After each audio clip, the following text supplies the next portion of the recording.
Careful.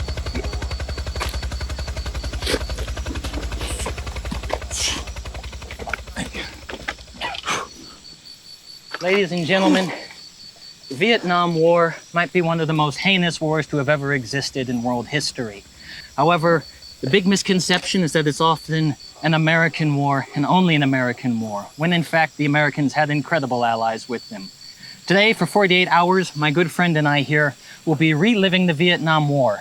I will be talking on the Australian side of this subject, and Tauntaun here will be talking on the American side of it. For 48 hours, we're going to use their tactics to try and survive out here in the wilderness, and hopefully we'll make it through. Now, boys and girls, I don't think there's too much else to say. We hope to do them all justice. Until then, we have to keep on with our patrol. Tauntaun, give me 3 paces. I'll go this way.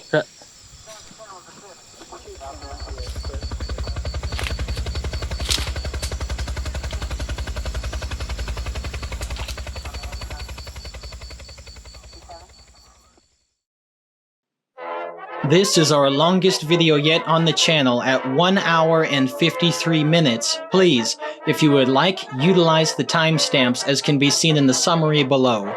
We enter the field at the 50-minute mark, and jungle combat happens within 1 hour and 44 minutes. The full summary happens to be in the description. Thank you and enjoy. Greetings, ladies and gentlemen, and welcome back to Eager Beaver Outdoors. Today, I'm your host, Anthony, and you're currently with us here in our top-secret underground bunker - apple juice warehouse. Today, we have the distinct privilege to discuss with you a subject that's often poorly represented and poorly understood. Further, so many of its veterans were horribly maligned in modern society, and to this day, have really not been discussed and shared with their own stories in a manner that is becoming of them. Today, what we're going to be discussing is the Vietnam War, and we're going to be giving a lot more global credit because this war is often only viewed as an American war. However, keep in mind this is a conflict of many different flags. To begin, on March 8th of 1965, over 3,500 Marines landed in Vietnam, specifically in Da Nang from the United States. All of this in response to the Gulf of Tonkin incident, and further in an effort to stem the spread of communism. However, America did not go into this effort alone. On April 29th of 1965, Australia sent its very first battalion over to Vietnam to support the United States of America war effort, although this would eventually become incredibly controversial because Australia wasn't in a state of war, but it would be bringing up a draft fairly soon after this deployment. Both countries would in time come into a bit of hot water over the debate whether or not the South Vietnamese had actually asked them for aid. However, for the purpose of our essay, we're going to largely gloss over that, because let's get into the real meat and potatoes of what today's subject matter is. What we will be doing is discussing from 1965 to 1973, a rough comparison of the equipment that the Australians had compared to the Americans, as well as comparing their own tactics. We're going to take this into the field for 48 hours, and our team will endeavor to properly live just like these people and share with you exactly what their experiences were like. This is all based off a great deal of research, and we're happy to bring it to you. So now, without further ado, let's not wait. Let's get right into it. Let's go ahead and start with the gear discussion and the overall breakdown of the kit for the day. All right. Hold up real quick. This is just a quick add-in we wanted to throw in before we get into the gear discussion. You see, the Vietnam era happened to have some of the greatest music that we've ever heard, that has ever graced our ears. And we want to share with you a quick random assortment that we're going to organize by the years they released of some of the best music that the Australians and the Americans listened to on the Armed Forces Radio Vietnam Network. These are just pieces that we happen to enjoy, but we really encourage you to listen to these on your second viewing of the video. We argue they add a very fun layer. Mind you, acquire these songs legally. For starters, coming from the year 1964 is a fun group that has that Mersey beat sound from somewhere across the water in England. It's From a Window by Billy J. Kramer and the Dakotas. It's a kind of fun Beatles-esque song from a much more simple time, but as you listen to it, you'll also notice there's a bit of a change in the overall theming that's going on. Still, it's a nice, simple 60s pop love song, and it's one of those that makes us smile even in the field. Now, coming in at number 2 from 1965, it's that jingly-jangly song of those 12-string guitars, all electric mind you, from the American band The Byrds, with their song I'll Feel a Whole Lot Better.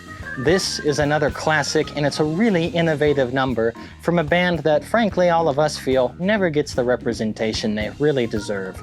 They're a really top-notch outfit. Coming in now at number 3 from 1966, here's a particular song from a garage group known as The Shadows of Night. Notice the clever spelling of their name there. With their cover of the Van Morrison song, Gloria. It's a great garage rock song. It's got a hard drive and still has that kind of classic 1-4-5 pattern that we love in that rhythm and blues and rock and roll. And it's incredible fun to listen to, especially from a Huey helicopter. Coming in at number 4 from 1967 is a group known as the Bee Gees. Hot off the presses from Australia with their first album, released in England, it's the song Please Read Me, which if you've ever written a letter and never gotten a response, well, just listen to this song.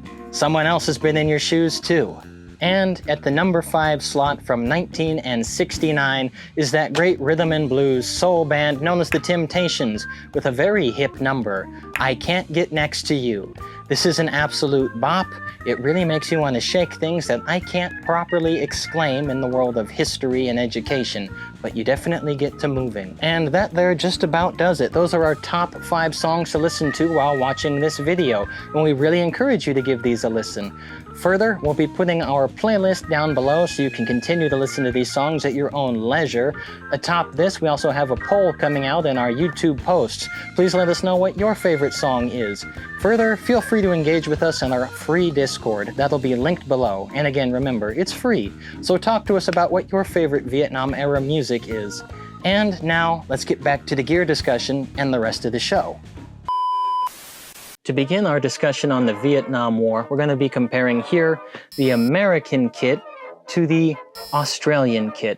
We're going to start off by talking about this OD green and this jungle green uniform. Over here, we have the BDU Type 1 Jungle Jacket, which really is a classic. Now, this isn't an original, but frankly, the reproduction does just a good enough job for what we need to do to discuss.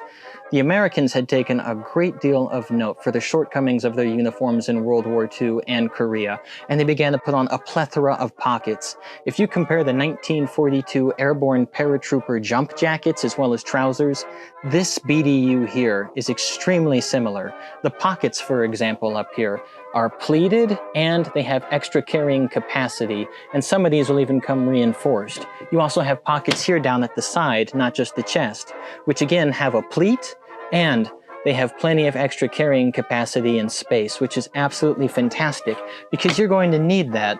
Another great advantage of these, though, is going to be the fact that it breathes a lot better than the old equipment. Most all of these are made out of cotton, and at that time, cotton was a far more breathable material than something like wool, which had been the standard for uniforms for a ridiculous amount of time. We mentioned that this is a Type 1, and the Type 1 jungle jacket, the best way to tell that is that the buttons here are going to be on the outside. This basic Type 1 had these on the outside, and that soon became a problem because these buttons would fall off and snag on so much of the foliage around them. So a Type 2 and Type 3 of these would be made to improve upon that. And you can tell those because they have a flap over the top of these buttons to protect them from being ripped off and destroyed. Regardless of this being a Type 1 reproduction, we're still really happy, and this is going to be one of the jackets that Tauntaun will be wearing in the field when discussing Vietnam. On top of the jungle jacket here, we have a Type 2 BDU for Vietnam. These here are really wonderful pants that, again, take a lot of notes from what the airborne utilized in World War II. They have these excellent side pockets designed to hold extra cargo and equipment. They also have much deeper pockets over here that are going to be really useful, surprisingly. Another thing that is really nice is the belt loop here. Instead of having to wear suspenders like some of the older types of pants, you can actually just slap on a basic combat belt, which is really helpful. Another thing that we really love about this is the fact that it actually has rear pockets with proper covers, so you can throw a ridiculous amount of equipment in there. Something else I like to talk about is that over here on these side cargo pockets, we have these basic straps. In World War II, you would have actually had to take these straps and you would have modified these and thrown them on your jump pants. However, learning from what the airborne did, the Army decided to just put these inside of these pockets so you can wrap them around your leg to help keep some of that weight up and keep equipment in. You can also just utilize it to help secure some of your items in your pocket a little better. That, of course, though, is going to be depending on your need. At the same time, even in the field nowadays, I find the jungle pant of Vietnam really a fantastic pair of pants to take out in the field, either for hunting, camping, hiking, and surprisingly, they've also become extremely fashionable. This will be the pair that we're taking out into the field to test out from the American perspective of the Vietnam War. Before we begin to talk about the Australian equipment, we have one final piece here for the Americans when it comes to BDUs, which is going to be the tiger stripe uniform top here. Now, this was pretty much reserved for the likes of native soldier contingents like the Montagnard people, or it's going to be saved for special operations. That being said, we have a basic one here to show off that we were really starting to experiment with camo during Vietnam, and tiger stripe just happens to be an incredibly cool one. Here's a really fun bit. Let's talk about the Australian equipment and the basic uniform that they would have been wearing during the Vietnam War. For the likes of those going in with the 1st Battalion in 1965, we're going to start off here with the basic service shirt. At that time, they did have jackets, however, they weren't really as popular or as ubiquitous. Frankly, when Australia was going into the war, they weren't fully prepared for it. But they did have these from the Malayan crisis. This is a very simple shirt with 2 in the breast, a single line right down here with buttons, and then epaulets at the top. Now, this isn't nearly as advantageous as the American BDU, or the Type 1, 2, and 3 jungle jackets and then pants, but at the same time, it actually still breathes fairly well, and some of these were a bit lighter and again, more breathable. The biggest problem for Australians, however, was that many of their kits that had these shirts from an even earlier period, actually from before being World War II, that serve of KD uniform or the khaki drill uniforms were actually falling apart upon issuance, which was a major issue. These shirts, however, from Vietnam tend to be the most iconic and held up a lot better compared to the older KDs. At the same time, they certainly still need some work, and in time you'd see a change and they'd transition to something called the Pixie uniform, but we're going to have to save that little bit of discussion for a later essay. For now, just so you're aware, here's a reproduction of the basic Australian service shirt, which I'll be taking into the field so we can test it out and explain to you what Australia had to face during the Vietnam War. For the Australians, when it came to service pants in Vietnam, it was a really rough time. They really weren't prepared for it when it came to service pants. The Americans, in many ways, with their BDUs, the Type 1 and Type 2 jungle pant, was far better and had a far greater design. The Australians were still using equipment from World War II as well as the Malayan crisis. But at the same time, they did make improvements. What I have before you here is a reproduction of the M25 pant, also known as Pixies. The Pixie, just because its general style, was considered much skinnier than the older pants, which were incredibly wide. Which is surprising because these are so much nicer than the original service pant. Now, instead of no pockets or one pocket, you have 2 cargo pockets right here at the thighs, as well as 2 pockets on the side. What I like most of all, though, is that on the butt side here, right on the bum, you have 2 basic pockets. Now, they're open top, but you can still button them in, which is really nice.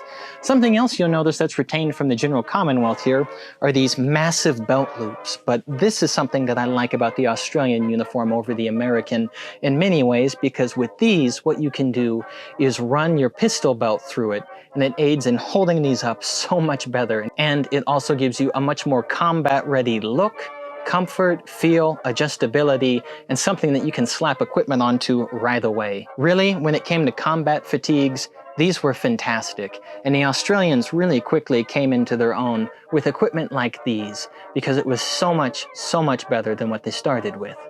When we think of what Australia wears in the field, as far as its military is concerned, we often think here of the beauty of the slouch hat, which is an incredible classic and saw combat from the Boer War all the way into the modern day and age.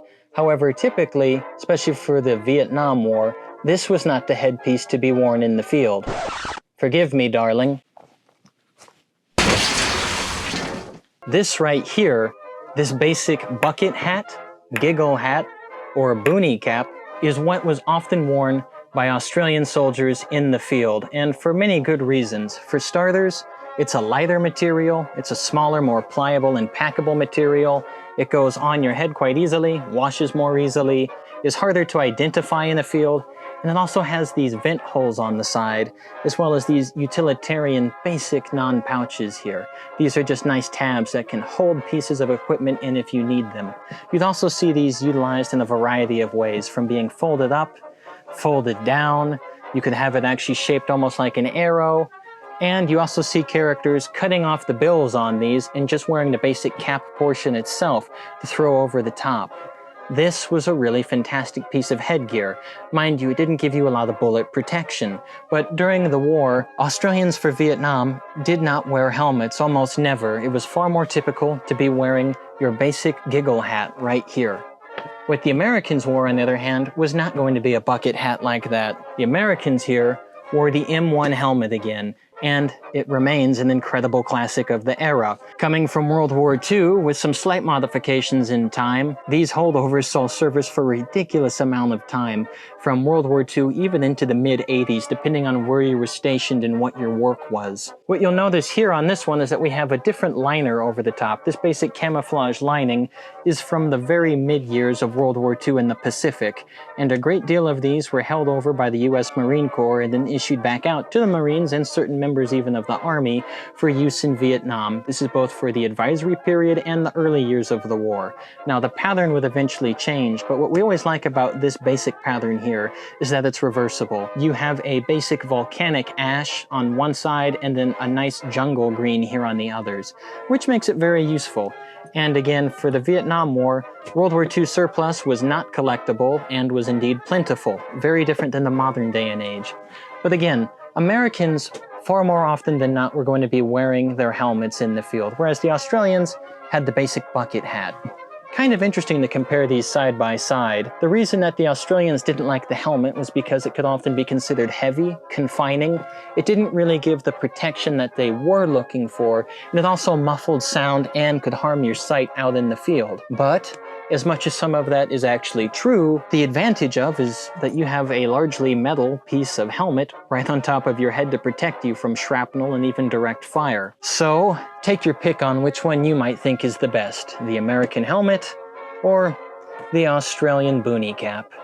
When it comes to the footwear of the Vietnam War, you have quite a lot to pick from. But when we look at what the Australians and the Americans had, their most common boot was actually going to be the general service boot on the American side, and for the Australians, the GP boot, which is the general purpose boot. Both of these were extremely similar for their setup, having a much higher cut than the other traditional boots of the civilian world, and a more rugged look. They were full-body leather, and they gave great ankle support. Their design, after all, was going to be largely based off of what the American Airborne utilized in World War II.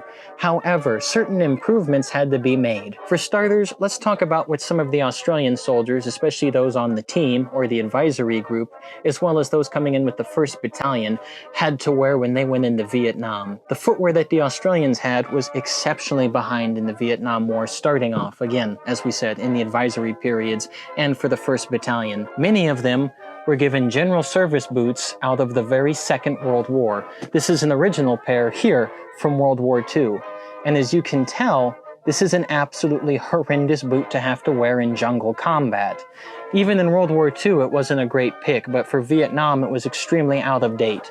Here, at the general bottom sole, is just absolute smooth leather. There's no grip whatsoever. There's no studding. All you have here is a basic horseshoe at the very heel, and at the toe, you have just a metal toe piece. That was your basic grip from them. As cool as it is to have this historic piece, I can tell you now, they're heavy, they're short, they're barely water repellent, they mold very quickly, they rot very quickly, and again, you have no grip whatsoever. But I would like to be fair and say that on the historical side, it is amazing to see this issuance here. This here is a size 8, But what I really love most of all is that you can see the traditional mark for the Commonwealth, in this case for Australia, for the issuance of gear. They have the D&D with the up arrow, which is what you see on most of their equipment. We have a zoom in here so you can look at it best, and you'll also see that these were made in 1958, just for the end of the Malayan crisis. These were not ideal, and that's why the Australians would eventually graduate to the GP boot. However, what was really interesting was that the Americans had an innovation as well that's worth sharing. This here is the basic jungle boot. These here before you were originally issued and known as the Welco boot. This is a reproduction by Rothko, but still, it's a very faithful reproduction. Welco had the opportunity in 1965 to release several thousand jungle boots to soldiers in Vietnam. The great advantage of the jungle boot here is going to be this canvas side, which is largely just cotton and later cotton nylon mixes. This opens up the boot to breathe, which is incredible. You also have here basic ventilation holes on the side. These holes as well help drain excess water, mud, sweat, and perspiration, as well as to allow your feet the opportunity to gain extra oxygen and air to breathe out a little better. Now, I'm not saying that these boots were perfect. In fact, there are many better boots in the modern day and age, but in Vietnam, they were worth their weight in gold. For Australians who either had the GP boot or the general service boot here, which was horrendous at that time especially, they didn't want to have this terrible boot. So what they would do is try and trade with American GIs to get these boots from the PX of the Americans. And Americans really only wanted one thing from Australians. The beloved slouch hat is what many Americans wanted as a war treasure. And because the Australians were so miserable in so many of their conditions and they wanted these better boots, they were willing to trade, which is telling you something about how desperate they were for a better shoe. And again, when it comes to this basic Welco jungle boot, the difference here is absolutely night and day. Again, look at the deep cut here at the actual grading here at the bottom sole, compared to the original boots that so many had to wear with barely any form of traction. These are ridiculous here in the version 2, also known as a Panama cut.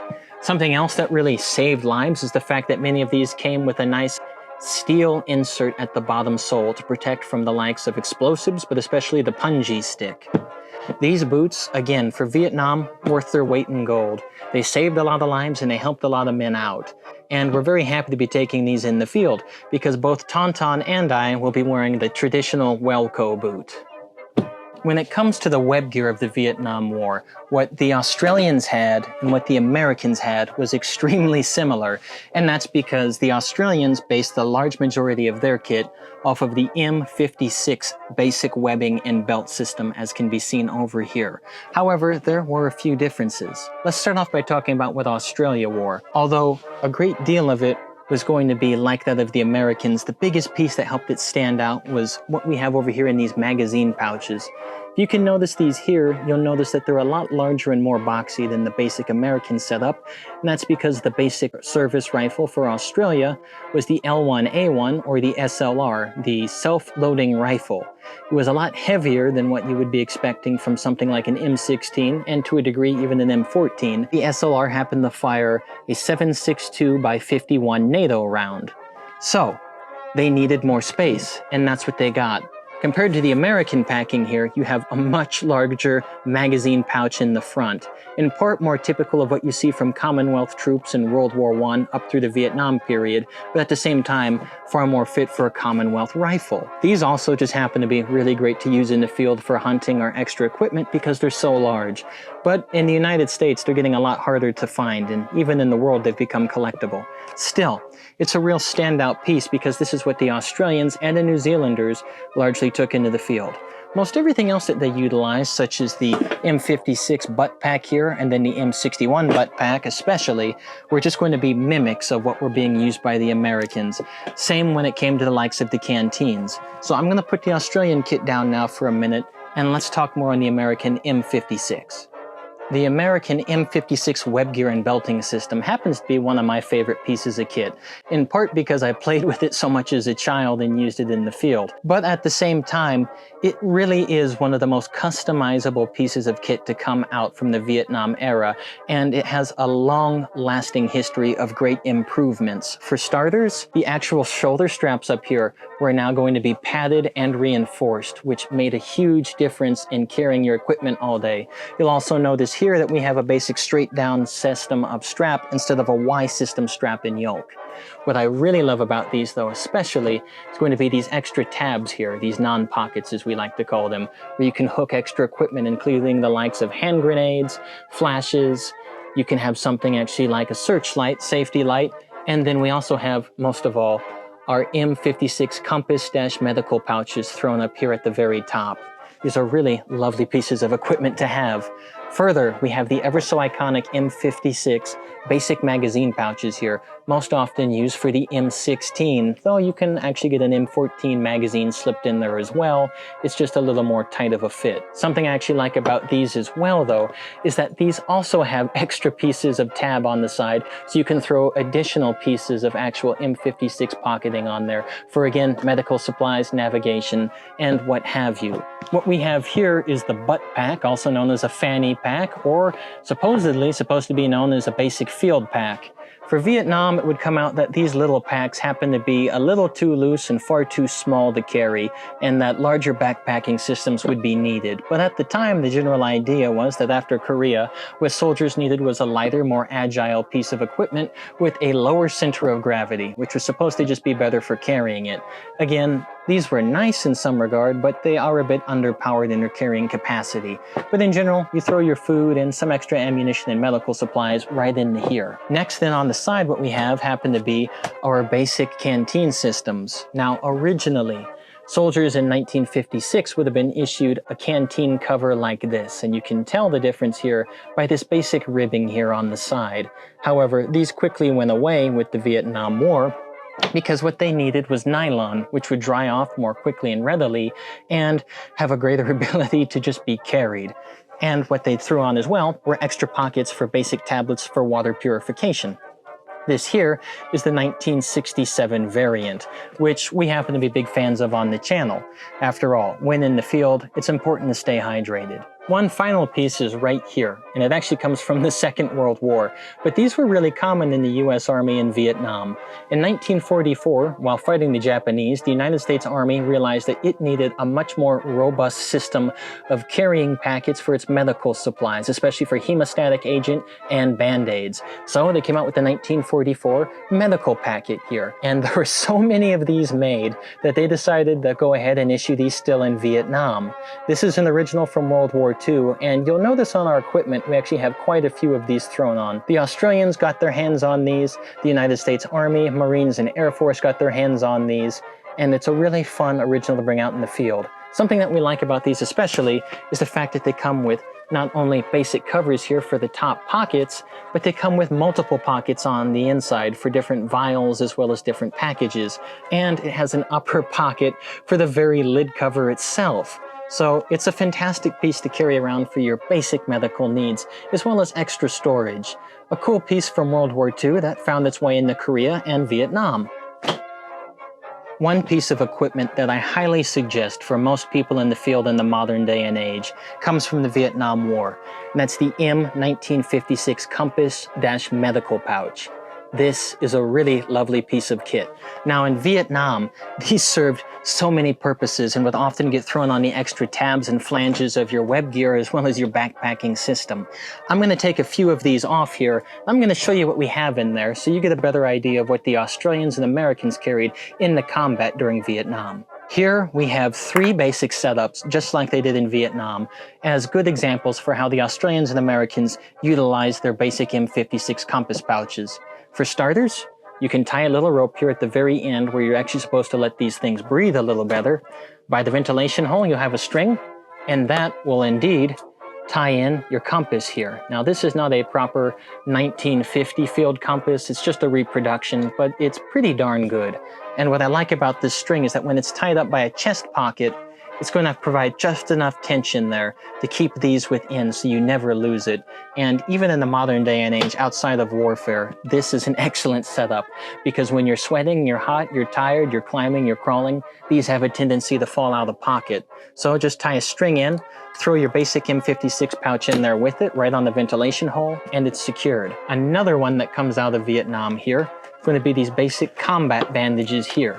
Now, these aren't entirely from the Vietnam era, they're from the much later side of that, most likely 1973 to 1975, but still, these basic wraps are worth their weight in gold, because when people cut themselves, they tend to bleed a lot, and if you get shot, you tend to bleed even more. As long as you can get someone's bleeding relatively under control and stop it just enough to get them to medical attention, you're likely to save their life. And having extras of these thrown in M56s is really a fantastic piece. For the final one here, what we have is something really special from Vietnam. I have this one taken extra care of. For starters, right here on the inside, we've tied it into the ventilation hole, and what we have, wrapped in a sock, is going to be something really fun. This is an escape mirror. We'll get an up-close look in a minute. When it came to calling for your extraction in Vietnam, it wasn't easy. Radio was not always available or easily gained access to. Further, smoke signals tended to give you away. With an escape mirror just like this, you'd simply line up the sun with this eye hole here, and then you'd hopefully get it lined up just enough to start flicking larger bits of light at it. With that in mind, you'd be able to signal to a helicopter up to some 100 yards away in certain cases that you were in danger or ready for extraction. Although that's not really easy to achieve, it is something that they did. And again, we have it up here in our M56 pouch. With all of that said, these three pieces here are perfect examples of how to utilize an M56 basic compass-medical pouch in the field nowadays, and especially how they utilize them during the Vietnam War. After we discuss web gear, let's talk about backpacking systems of the Vietnam War. The Americans had to work very hard to find a perfect system, but one that they took great inspiration from came from the Army of the Republic of Vietnam, also known as ARVN. This here is an original 1960s issued ARVN backpack. These were treasured by soldiers from the Army as well as those in the Marine Corps because of just how useful they were. For starters, something that was great about these was the two front pockets here for spare supplies, and then the larger pocket system overall. Really fantastic. You could fit so much gear in here. It was just ridiculous. And you had these extra straps to tie down. Further, you had extra systems here on the side for your basic clip-in systems, as you would see in World War I and II, as well as then extra hangers, like here on the side, just basic flaps that you could run other equipment through. But what was really great about this is the fact that it had a basic X system here in the pack as a reinforced spine. You could adjust these straps, they were padded, and you had something here to keep your back relatively stable, and that gave you a little better lower lumbar support, especially in the L3 and L4, depending on your own height and needs. Mind you, with combat equipment, that is a bit difficult to fully gauge. Again, the ARVN backpack is just an amazing system, and the United States Marines picked up on this because by 1967, they had a similar version made out of nylon. However, that one is very expensive nowadays, and the original production, as we see here, is in cotton. Tauntaun will be wearing this to better represent the Americans in the field, and to show you a bit of Vietnam history in general. And we're so proud to have this original piece of history on us. The ARVN backpack is really wonderful, and it did a lot to enhance what the Americans had. However, the Australians really suffered in the early years of the war, especially 1965 and 66, because so much of what they had was leftover equipment from the Second World War and the Malayan Crisis. This here is a 1937 issued version of the large bag, with its external outer straps, as well as then the L straps for the original web gear system. As innovative and great as this system was in many ways, considering that this bag here, its design history goes back to 1908, before the First World War, by Vietnam, it was just so out of date. You can use these, but these basic extra supply straps, they largely get in the way of your equipment. Further, you have a buckling system here, which isn't bad, but you have to roll these up in order to even get inside. And once you're actually in here, there's only one major pocket. There are no side pockets. It's a major disadvantage when you have something like the ARVN, and later even the simpler systems like the 1944 and 1945 US Army bag systems. to now be asked to use something like this. But the Australians, as ever, were plucky people. And they picked these not because they were great, but because they were useful. And it helped them to survive because their own government wasn't really giving them the best equipment, but they still found a way to make it possible. And that's why I'm happy to be wearing this system, again, from 1937 and later in the 1950s Malayan crisis out in the field, to talk to you about what the Australians experienced in Vietnam. Let's start talking about the sleeping equipment now for the Vietnam War. When we think of camping, we generally think of something like a tent and a sleeping bag. However, when you're in the field for combat, that's not really practical. A sleeping bag especially would not be practical in the likes of Vietnam because it's constantly raining, it's muddy, and it's ridiculously hot at 90-something degrees Fahrenheit and humid. However, you do want a sheet between you and the elements to protect you. So let's start off with what the American forces had. More often than not, you'd be using something like this poncho. This big lump here is the 1959 poncho from the United States Army. One of the big advantages we have here is that there's actually a headpiece that you can tighten up here with these basic strings here. Just give a little tension and it'll pull in. You can use this to protect yourself from the elements because it's actually fully waterproof and rubberized, and it keeps the mosquitoes off. Also, it serves as an excellent ground sheet, so you won't get bitten by many ants and you can't get hookworm nearly as easily as people on the sailing ship. Something else I really like about these is that you have these basic eyelets here. These eyelets just help to make something like a basic tent. You can also use it to help carry out the wounded and make a basic stretcher if need be. You also have very simple pop tabs, just like right here. These snapping tabs just work to interlock with either other ponchos or even this poncho itself to just wrap in a little bit better, or it's a lot easier than tying knots if you need to make a different kind of shape based upon your needs. That's a little vague there, however, when you're in the field, things tend to change with the elements all the time. The 1959 poncho here is an excellent piece to have in any kit, and we're happy to be showing it off. Now, let me give you a quick comparison to what the Australians had. When it comes to the ponchos of the Vietnam War, it's sad to say that the Australian soldier fell largely behind that of the American soldier, just because their government wasn't ready for a war in Vietnam. What the Australians had here was a design from 1908, so before the First World War, and something that would be used through Vietnam. This here happened to be made in 1955 for the Malayan emergency or the Malayan crises. However, you can tell it just pales in comparison to that of the American 1959 poncho right here. For starters, it's not really waterproof as it is fairly water repellent. Eventually, you'll get enough water that is absorbed and permeates the surface, and you'll become fully absorbed in water, which isn't particularly great. Further, unlike the American 1959 poncho over here, this only has an elongated collar. It does not have a hood, so you're going to get properly and profusely wet, which isn't great. You also don't have great functionality here in the arms because the buttoning system here tends to get in the way of your rifle, especially if you're left-handed, and fitting equipment under it can be a little more difficult. It's not a great piece. It's beautiful and it's incredibly stylish and we're happy to have it, and it's certainly better than nothing at all. However, it's not an amazing poncho in the modern day and age when it comes to utility. However, for the Australians and for the Americans as well, there was another piece of equipment that you really didn't want to have to get stuck with, but plenty of people did. Let me share that with you now. For the Australian Army, and even parts of the United States Army, when it came to the Vietnam War and access to ponchos, not everyone got one. Especially for the Australian soldier, a poncho was not something you usually got. In fact, you usually got a piece of basic black or green plastic like this, known as a Hootchie. These are just basic plastic ground sheets, and you'd have to throw them overhead to repel the water. Although, this one in front of you here isn't just a basic ground sheet Hootchie. In fact, this here is a United States issued body bag, if you can tell. Most every platoon had a basic set of body bags for when someone was KIA, or just in the possibility that someone was wounded and you had to make a makeshift stretcher.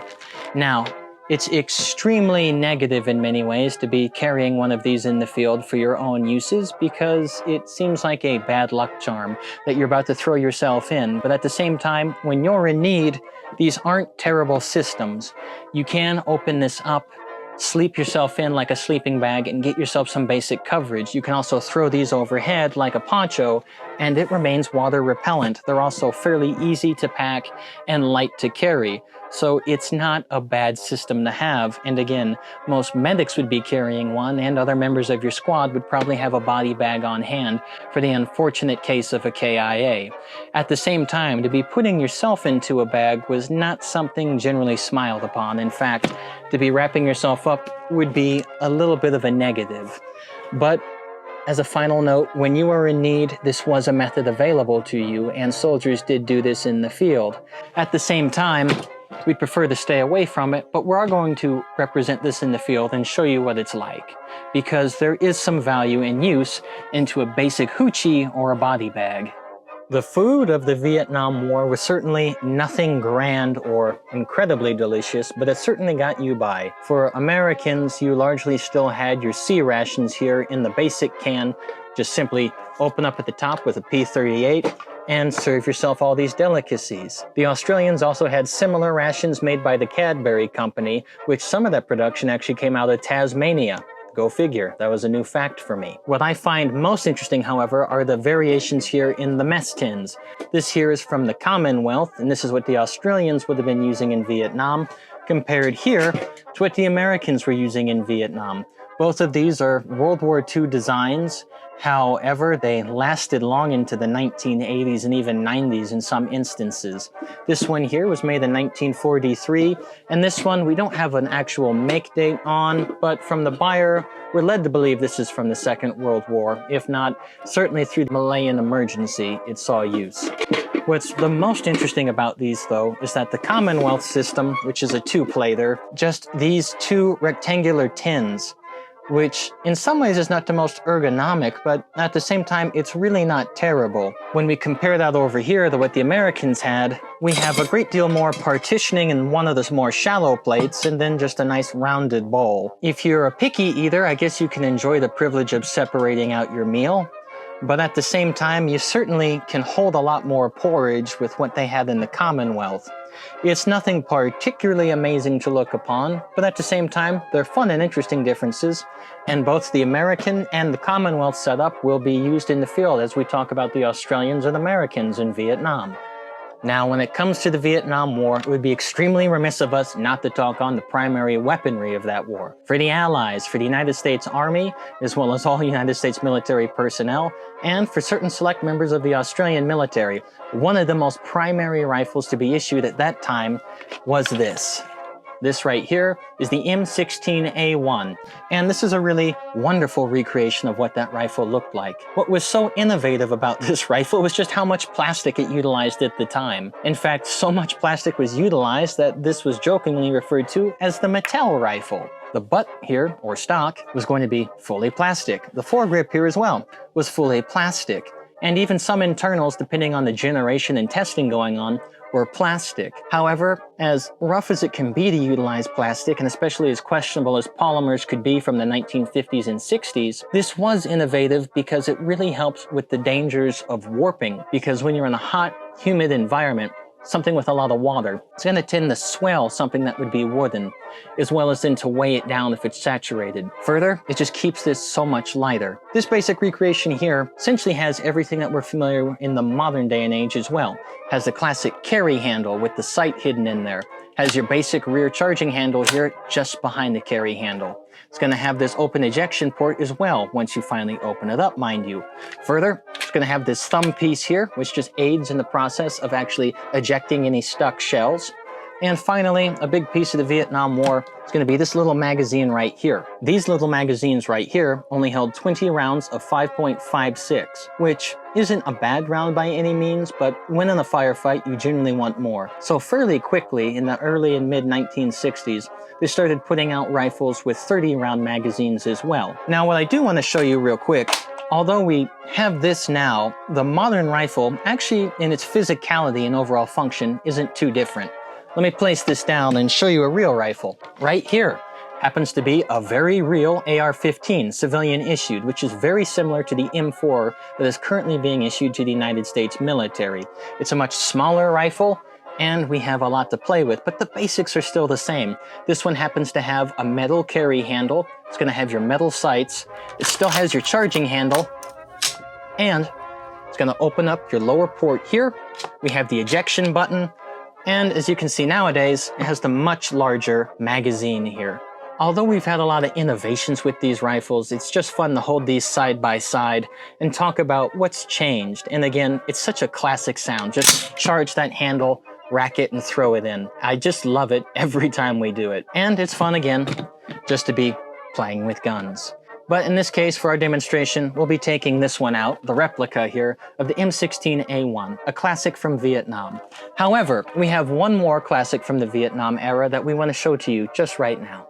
The next rifle that we're about to show off as we talk about the Vietnam War happened to have the shortest service life of any rifle used in the modern period for the American military, but it remains one of my favorites. Right here is a recreation of the M14. Now, I think this is beautiful, and what the Springfield Armory was able to put out today and yesterday, really, to me, is still one of the sexiest rifles ever made. Firing 7.62 by 51 NATO. It's just an absolute classic that slaps. However, I can tell you it does have many shortcomings right away. For starters, it's going to be the size of this rifle. The length of it is ridiculous. It's great if you want to hit a target at distance, but if you're getting up close, it's heavy, it's clunky, and it doesn't move. This is roughly 45 inches in length. If you compare that to an M16, that's roughly 33 inches in length with most cuts depending, especially in the modern day and age. That being said, this hits hard, and in my personal opinion, 7.62 by 51 NATO seems to slap a lot harder than 5.56 and certainly more than 2.23. What I enjoy about this rifle happens to be the fact that essentially you now have a fully automatic M1 Garand. You simply release the magazine here, and you've got 20 rounds to have a lot of fun with. Now it's going to have a lot of kick, but at the same time, it is super cool. You also have a basic thumb safety here. Just hit this notch outside here of the trigger guard, and you're ready to go. Something else I really enjoy about these is just going to be the charging handle. Just the simple sound of racking that feels lovely. Again, it's the fully automatic M1 Garand, and we love it. Now, this one here, as you can tell, happens to be an airsoft rifle, and that's fun, and this will be good enough for what we take out in the field. However, let me show you the modern day equivalent of the M14. Right here is the modern day equivalent of the M14. This here happens to be the M1A1 by Springfield, specifically the SOCOM variant. So it's got a much shorter nose, and it's got a polymer body. Further, I went ahead and threw a scope on top, just because why not? This one fires 7.62 by 51 NATO, and again, it's just like a modernized M1 Garand to have at the house. When we put these two rifles side by side, you can tell that not much at all has changed. Certainly a few internal functions have gotten a touch better, but still, I get the beautiful sound of racking a bullet when I pull back on the charging handle, just like this. There's something so satisfying about that final drop in the place before you get ready for any kind of fun at the targeting range. And we're really happy to be taking this recreation into the field to talk about where this rifle all started and its utilization in the Vietnam War. With all of that said, let us now make a transition to the Australian and American Vietnam Kit Showcase, where you can see the full uniform on display.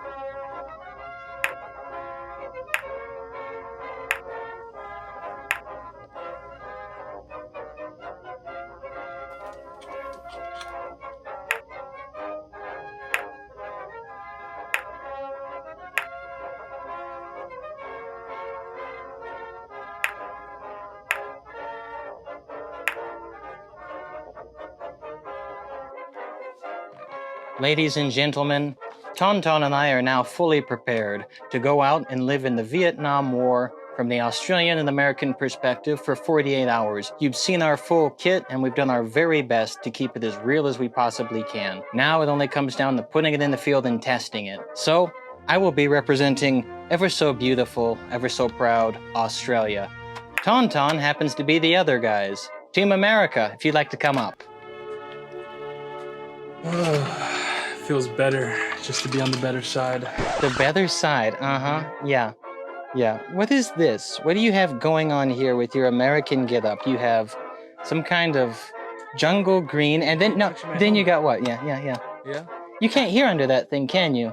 Well, I bet once you go do your quest, Peter Pan, I mean, that has Yeah, okay. You're like the Jolly Green Giant. Okay, you've got solid greens here, tiger stripes here, some green here, and again, this. Man, what is this? You got carrying some massive magazine pouch? It's very useful, thank you. Like look at it, it's ergonomic. Feminine hygiene products. My feminine hygiene products. Yeah. Okay, you know what? We should stop before we get unkind in front of the children, before we're not civil in front of the family. We are allies here in the Great Vietnam War. Again, Tauntaun is the American perspective, and I, Anthony, will be the Australian perspective. From here, there's very little time left except to go out and start our 48 hours. Are you prepared, Tauntaun? Yeah, probably more prepared than you are. As if. Anyhow, you have fun with that Yankee Doodle. Let's go out to the field.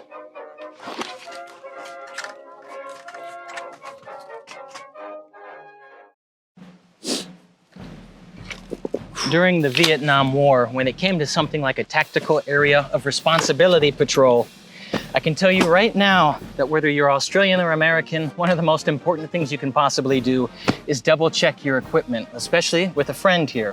So real quickly, we're gonna unpack these. We're gonna make sure we have everything we need, go over it twice, and then we're going out on patrol. Let's begin, huh? Let's do it.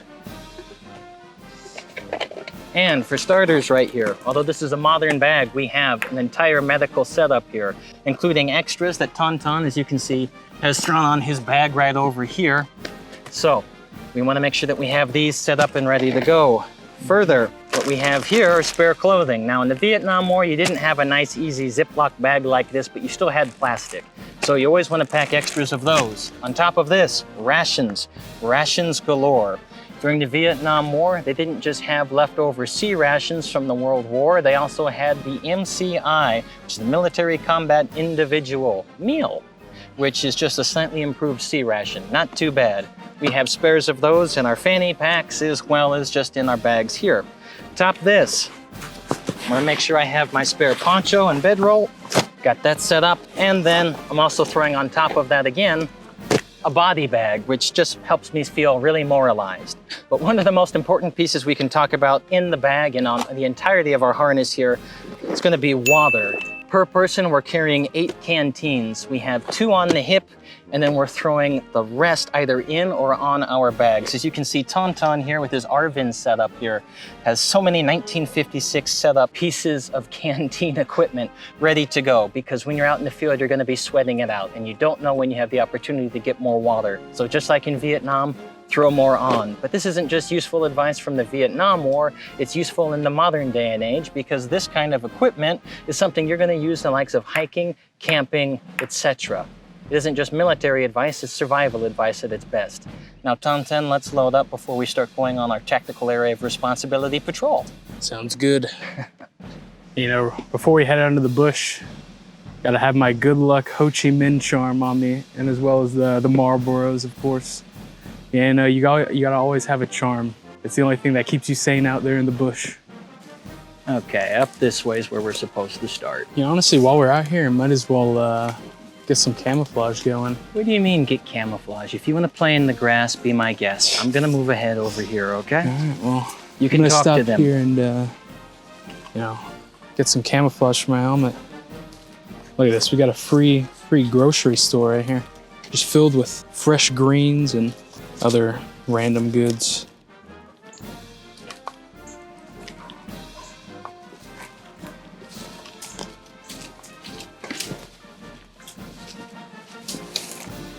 What the hell is that? What are you talking about? It's my camouflage. Why'd you put all that grass in your hat? I mean, it's just the way us Americans do it. I don't know what you're doing over here. I mean, I can see you from a mile trying to away. stay on mission here. You're playing dress up. I'm just trying to get more into character. Good for you. Okay. let's get back to navigating here. All right, let's head Speaking on. of which, ladies and gentlemen, let me take a minute to explain to you exactly what today's mission is. I believe we've neglected that. Now, let's take this opportunity to talk about today's basic exercise. What we are out here mimicking and displaying was known as a Tactical Area of Responsibility Patrol. What we have here is a falsified map, but what I'll show you in a minute is a rough estimate of what we're doing. Just because we can't show you exactly where we are, that would give away exactly where we're working, and we don't want people showing up.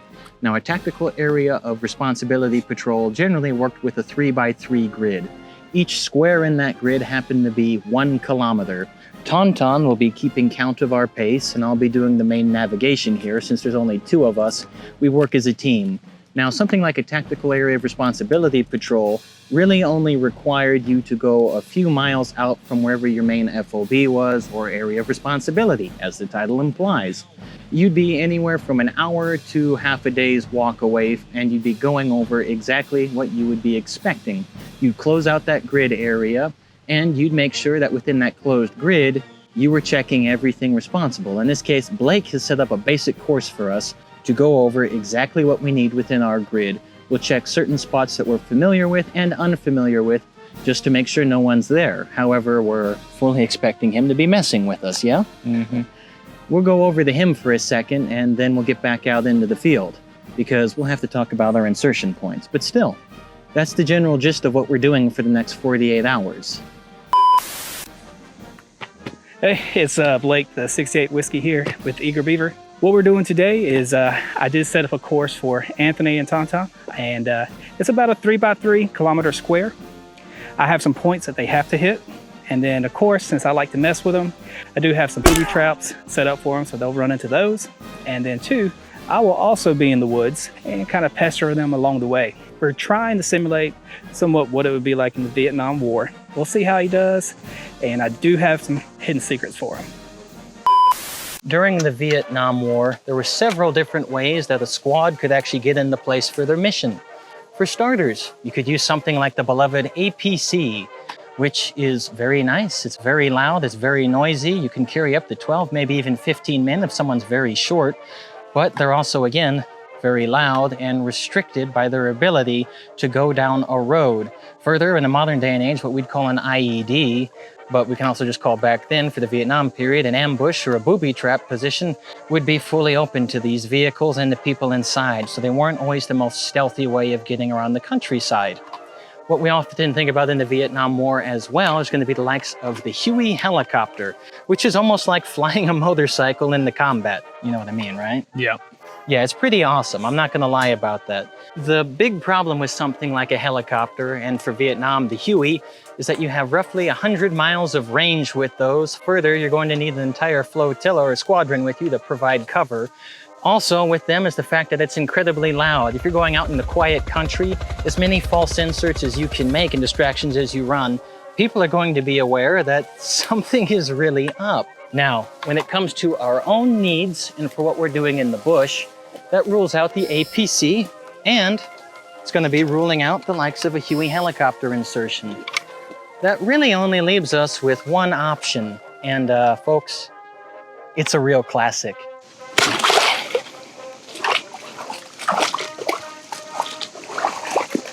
Just like the First World War or the Second World War, walking in the position was one of the safest and most effective ways to go about your business during the Vietnam War. Now it's slow and it's methodical and it can get really messy. Further, you need to have good navigation skills. But if you're smart about it, it's one of the best ways to not be detected. So, Tauntaun, I think our first turn is up here. Let's Start go. making our way. Just for your own reference, here by the X and going towards the general trail is our entrance point into the larger area. During the Vietnam War, Australians would oftentimes try to avoid heavily trafficked foot trails, although we're taking a more American approach in this for the sake of education. When you're on a trail like this, what you're looking for are items that stick out and don't look natural. This hole that we found over here, for example, did not look particularly natural, and in fact the coloring was new. However, I'd also say that at the end of it, it was just a hole. Now, let's take this opportunity to quickly discuss how navigation occurred on patrol during the Vietnam War. Tonton, you circle up here with me for a second. Yep. You've been keeping count of pace? Yeah, I have. Good. I need to make sure that we're through. How many steps have we taken now? About 1,000. 1,000? Okay, so that's one more square ahead. Yep. That'll be good. For those of you at home, you might not know what we're talking about, but from the Vietnam War comes something called counting your paces. The Australian Army and the American Army both did this. Either they'd have a clicker on hand with their navigation team, or they'd have just simple beads as you can see here. You designate a numerical value per bead. Usually that would be every 10 beads is going to count as a 10 count. Therefore you hit 100, rack it back, and then make your way up to 1,000, because every kilometer is going to be about 1,000 steps. In this case, we're a little short. So every count we have here, we have 4 beads, 25 steps. We rack it back and restart once we hit 100. Once we've done that 10 times, we've reached 1,000. All right. Now give me a second, boys and girls. I'm gonna take a look at our map here. We gotta make sure we get in position to start checking some of our objectives in the area. This will be fun.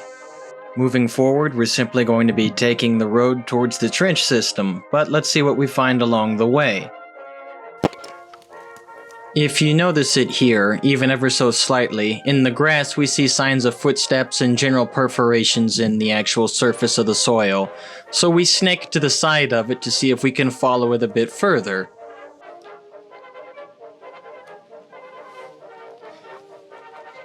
This is something worth sharing, and I think it's a sign of our opponent. As you can see a little walking footpath here in the tall grass. Now, this kind of grass here, if you've ever studied it, you know will spring up roughly within about 3 hours of being trampled upon. So whoever came through here came through relatively recently. We also see divots here of what look like larger boots, which leads me and Tonton to believe that someone has been here, and they're definitely not us, because on this little tactical patrol of ours, we're fully aware that we're supposed to be the only people in our basic set of squares here. We're gonna follow this trail.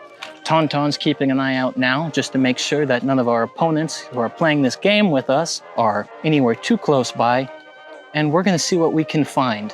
When it comes to something like this, it's good to follow it, but try to stay to the side of it, because if you're walking exactly where they walked, there's a good chance that you're gonna walk directly into them. Follow it with your eyes, but try to stay safely away. Friendly advice there. Now, let's stay off of the main roads here, and let's make our way towards that direction quietly and slowly. As our small team continues to progress through the woods here, there's an important point to bring up, not only from the Vietnam era, but from the modern era as well. When out on an exercise, especially in a heated environment, it's important to stay hydrated and properly nourished, and in this case, Tonton here is enjoying that, while yours truly happens to run security for the sake of safety. But don't worry, we all take turns. It's currently my little bit of break, so what I'm going to do very quickly is just enjoy some of my water while I can, though I have to admit, I always feel a bit paranoid being out here. But never miss an opportunity for clean water. Tonton's watching over me, so I guess I have cause to feel safe for a moment before we get moving again. Never hurts to take a break, but we'll have to cover our tracks once we're done. In an environment like this, even after break, it's very difficult to hide that you've been here. But if you can, do your best to fluff up some of this. Get that grass moving again. Just helping it breathe a little better will mean that it rises in an hour or two sooner, we hope and pray. Further, if you see any large tracks on the ground here, just take your hand and brush over it a little bit. It's not a perfect method, but it's better than nothing at all. And hopefully, that'll mask some of where you've been in your own position. What we're banking on is the fact that whoever's looking for us is incredibly ignorant, which we really hope for, or they're exhausted. Because when someone's exhausted, they miss a lot of cues. So we're going to clean up this area a little bit better, and then we're going to get moving again, since we have all of our equipment checked and ready to go. Coming up on our journey, Tauntaun and I are now moving towards the trench system, a section that he and I are both familiar with and frankly believe that Blake has most likely left some form of a trap or ambush. So we're going to approach with a bit of caution here. Alright, so just behind us here is a spot that we've been observing for about, I think, 10 minutes now. We haven't really been keeping track of it. But it's a non-naturally occurring setup, and it wasn't really marked on our map for anything other than being just a basic stopping point. What we have to do here, according to the protocols of the Vietnam War, is stop and observe for about 5 to 20 minutes. Then the point person's going to go ahead and see exactly what's going on. We've been monitoring that little plastic chair over there, just to make sure no one comes back to it, because again, it wasn't expected, nor was it listed on our map ahead of time. Tauntaun will watch, and in about the next 5 minutes, I'll move forward in the point, and hopefully nothing crazy is going to happen. Yeah? Mm-hmm. Please have my back. What we do here in recognition of the Vietnam War is more of an Australian approach, but we send one man out on point to check, while the rest of the squad would remain behind in order to keep an observation point going. Tauntaun's primary objective is to keep me covered as I continue to approach and observe. My general purpose here, other than observation, is just point man reconnaissance, and let me give you a realistic outcome here.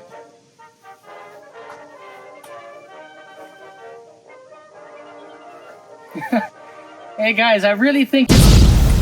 Let's make a serious note here. Being a point man or any kind of a trail guide in Vietnam was extremely dangerous. However, if we simply wiped out during this essay, we couldn't educate you on bigger matters. So, we're going to move ahead with a slightly more safe approach here.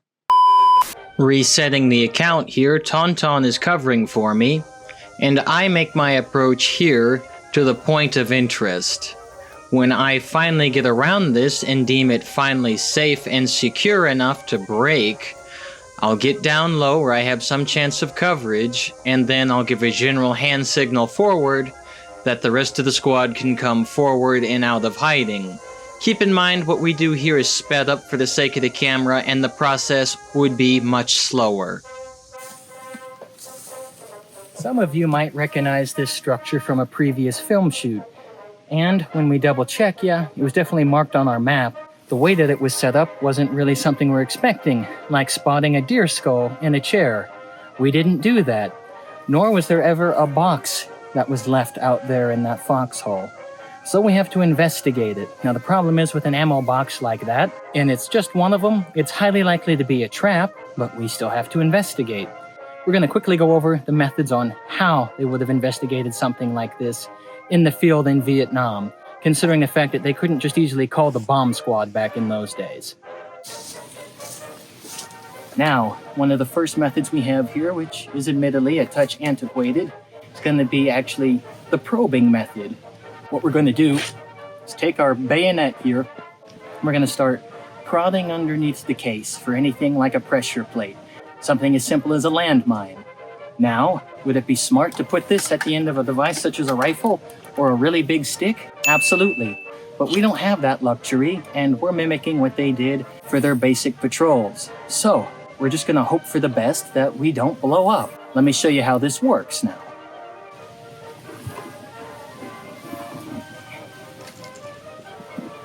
Are you feeling confident about this? Not really. Well, you can back up a couple yards if you want, and I'll get started. What we are doing here is not attempting to lift the box with our bayonet. What we're trying to do is use the bayonet to feel for anything solid underneath or beside this case. In that manner, anything like a landmine or a possible improvised explosive. Now, during the Vietnam War, what you'd really like to do is call this in to the engineers and have them remove it. But what we're doing here is a simple field method that they would utilize in need of emergency. Emphasize emergency only.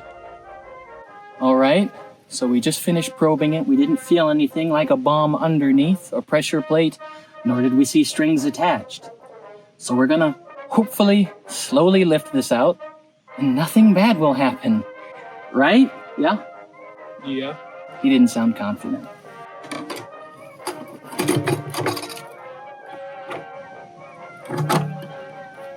So far, so good. Here, back up, buddy.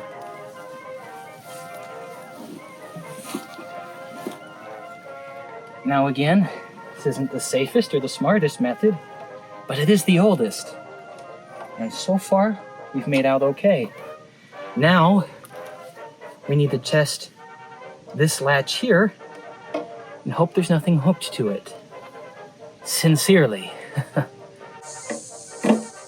don't see any string. I'm gonna try it, okay? Yeah. You might want to back up. Wish me luck.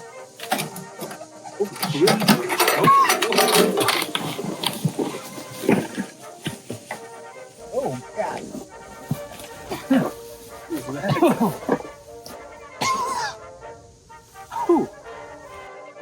Some kind of failed attempt at trying to assassinate us or something?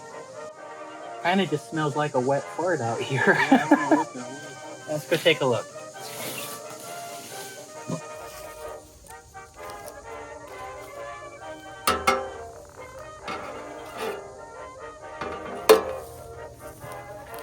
I found it. They gave us a smoke bomb. That's nice. Jerks. Well, that was rather peevishly prankish and eventful.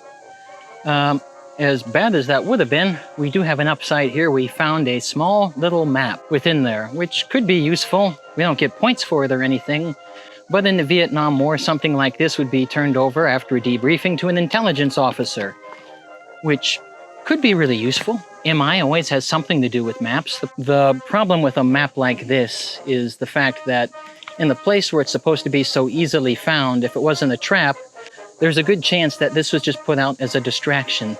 The Vietnamese many times would put out false maps, dockets, dossiers, and information just to be turned over to the likes of military intelligence to waste their time and confuse them, which in turn would lead to a loss of resources and men going out on bogus missions. Fortunately, I'm not in military intelligence and it's not my job to figure this out. I just get to hand it over to my NCO or CO after a debrief. With that said, I think it's almost time, with the sun setting, to find our way towards comfortable bedding. Tonton, how are we looking over there? Good? Everything looks clear. All right. Try to make our way to the north here and see if we can get comfortable. We'll find a spot of observation far enough away from here where we can still keep an eye on things for if anyone comes back. But since it's almost 4 o'clock in jungle time, that means it's almost bedtime. Let's get moving, buddy. Let's go. 4 o'clock might seem like a very early time to go to bed. However, in the jungle, when the sun goes up and the sun goes down, those are your most dangerous hours. So before that happens, we want to find safe and comfortable shelter.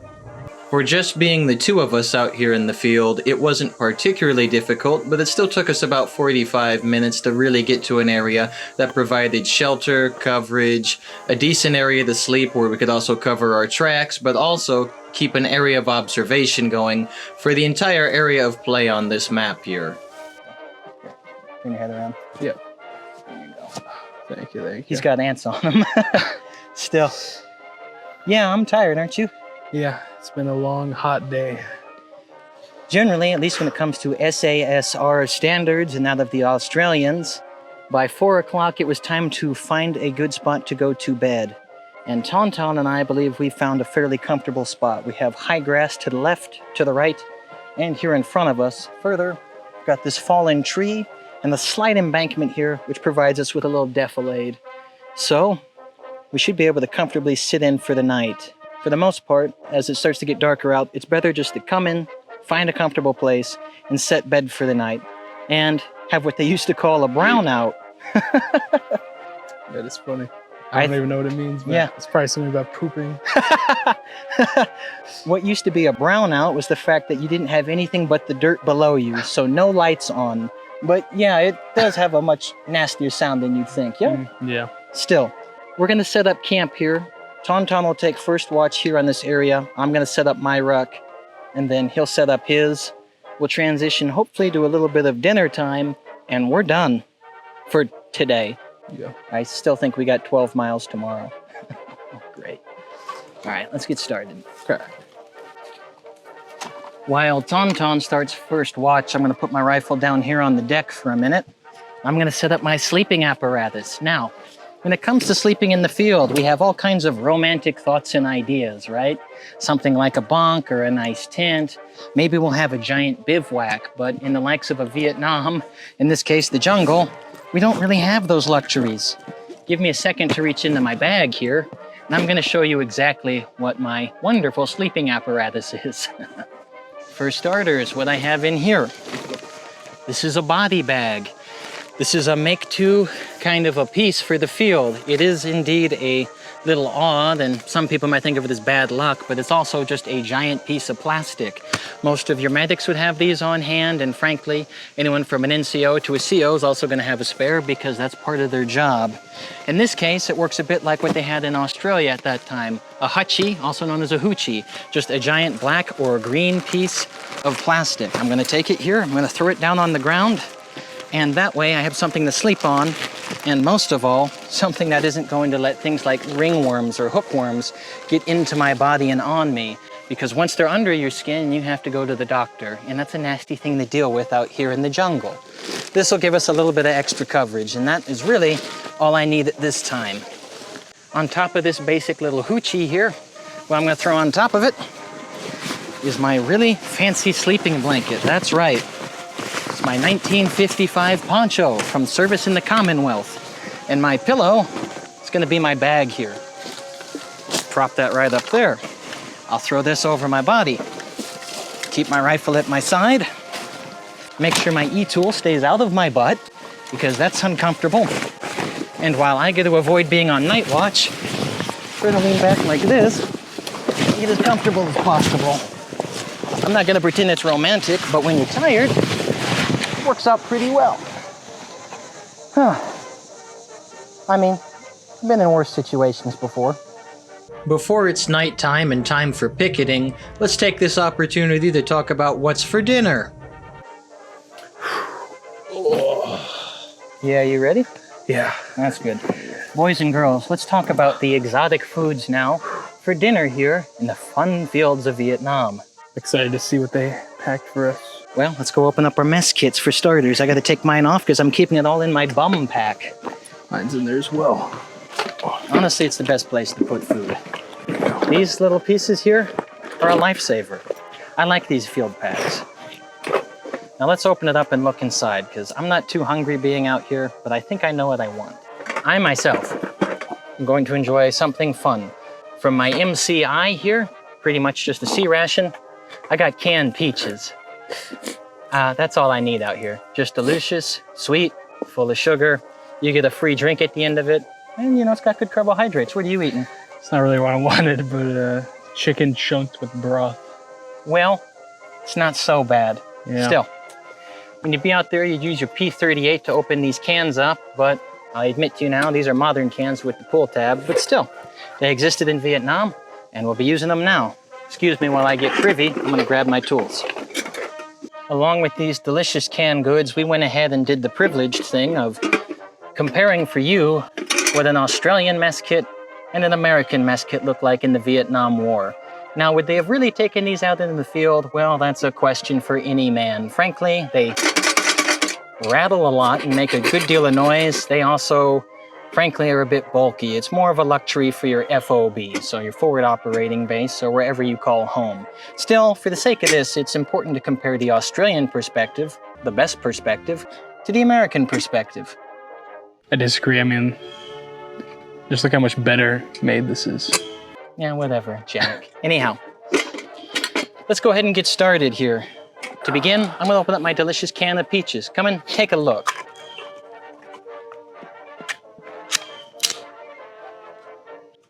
So these here are essentially the peaches that they would have eaten in the Vietnam War.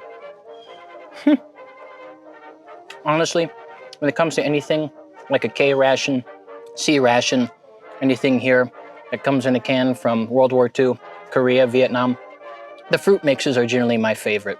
It's just like the fruit that you're gonna get at home and from a grocery store. And yeah, it's high in sugar, but I literally don't care. Especially because being out here, you sweat it out all the time. So I get a nice tasty flavor of peaches here. And then when I'm done, I get a little fruit cocktail, which I can chug down, and it's all just sugar syrup. And out here, I need those calories. That's good. And that's the privilege of my dinner tonight. Let's show you the next guy.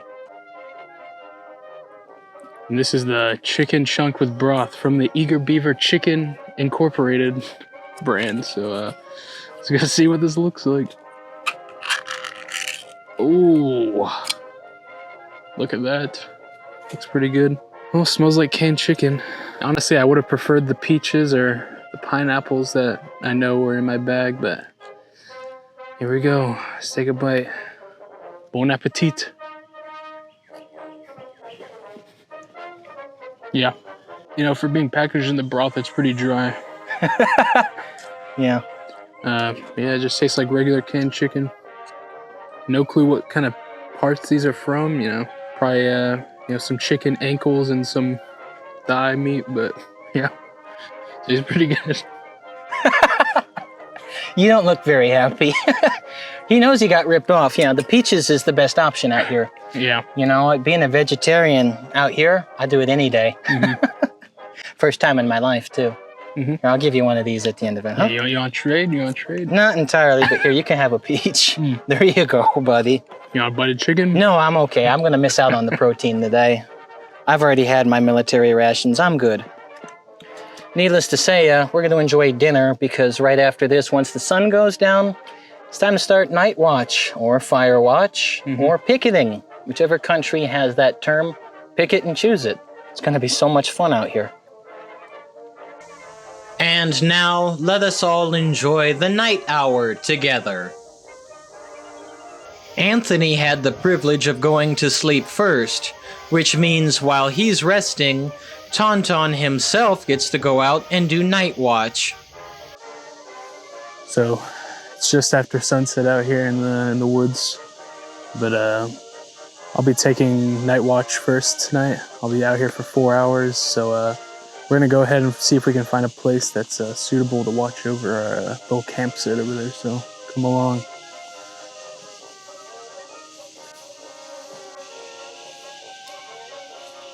So honestly, right here looks like a pretty decent spot to look at. So we'll go ahead and set up right here.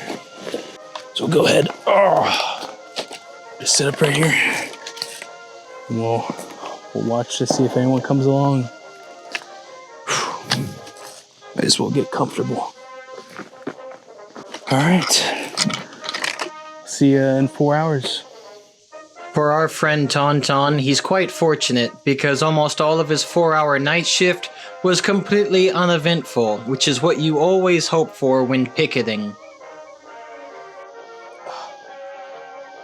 Golly, these mosquitoes are eating me up. I might need to put the poncho over me. Man. Well, hopefully there's no ants. There we go.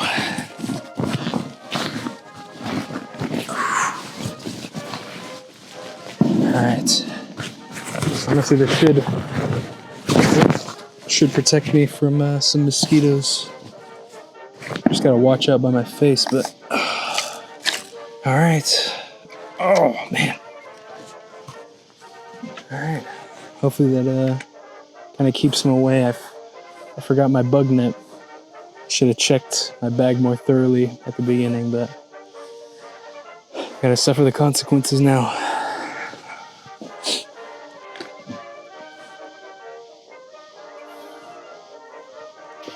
Alright, it's about 1 in the morning. I did my 4 hours, so time to go wake up Anthony, and he can do his 4 hours, so let's go.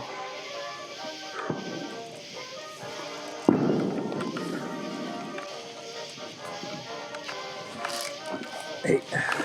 Hey. Come on. Hello? You awake? You awake? Yeah. Alright, it's your time to do your 4 hours. You want to sleep on the Hootchie? Yeah, I'll sleep on it. Give me a second.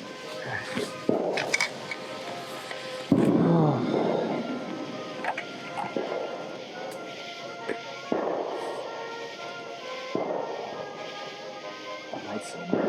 Yeah. I'm exhausted. It's all good. All good. You got your flashlight? Yeah. Can I borrow that? Yeah. Thank you. It looked pretty clear out there. I didn't see anyone. So. Alright. Appreciate keeping the bed warm. Even though it's not like 90 degrees out here right now.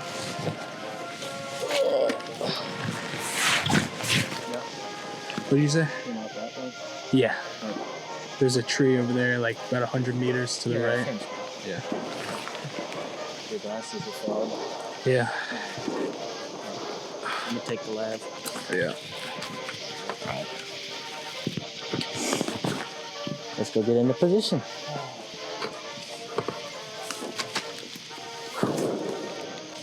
All right, boys and girls, let's go get into place.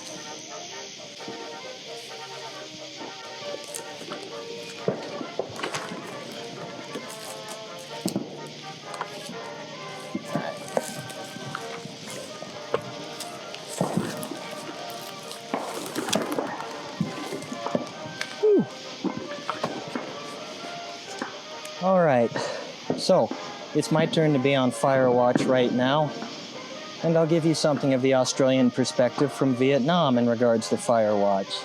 Now I'm up for the next 4 hours, and if you can hear in the background, it's a bit of a party night. All the wonderful sounds of the jungle, but still, when it came to the Australian perspective, or the Australian task force during Vietnam, when it came to sleeping in the field, if you had a platoon-sized group, you'd be able to have a much nicer defensive position. This would usually be known as a harbor. It would be set up rather like a triangle with a machine gun on each point of that triangle, offering roughly 120 degrees of protection. However, there's only Tauntaun and I out here, and since it's 2 people, we have the next best option. I'm currently sitting what is known as the LUP position. That means the leaning upright position. You can also call it sitting. This just allows me to sit up comfortably, find a position like this where I have a bit of defilade, can stay covered, have a bit of camouflage, and still can watch over everything within my perimeter here. Now Tauntaun's over there sleeping, so we don't have too much to worry about other than hopefully just mosquitoes. When it comes to dealing with mosquitoes, you might have seen me earlier when I was sleeping. This here is known as a sniper scarf. It's also just known as a sweat scarf. It's just incredibly perforated at the surface. I simply take this, throw it over my face, I can still see, throw on my hat. I have this here. If I really need to look, I'll just pull it up and over, off my face, and if it's getting a little hairy, I just drop it back down here, and that keeps most of the bugs off my face. Now, I'm gonna sit out here in relative silence for a period of time. I'm gonna wait until the sun comes up at sometime around 6:30, and I believe that'll mean that my shift is over. Man. It's going to be a really fun night out here. But at least I have you for company. While Tauntaun was sleeping, we happened to have a fairly interesting intruder cross nearby our border. Somewhere nearby where the trench system was that we explored earlier, we happened to spot a flashlight out in the distance. Now, a larger group might have been able to counter this, however, being just the 2 of us, and being the fact that I needed to crawl back the Tauntaun to wake him up, I had to let this stand, and both of us had to remain relatively quiet.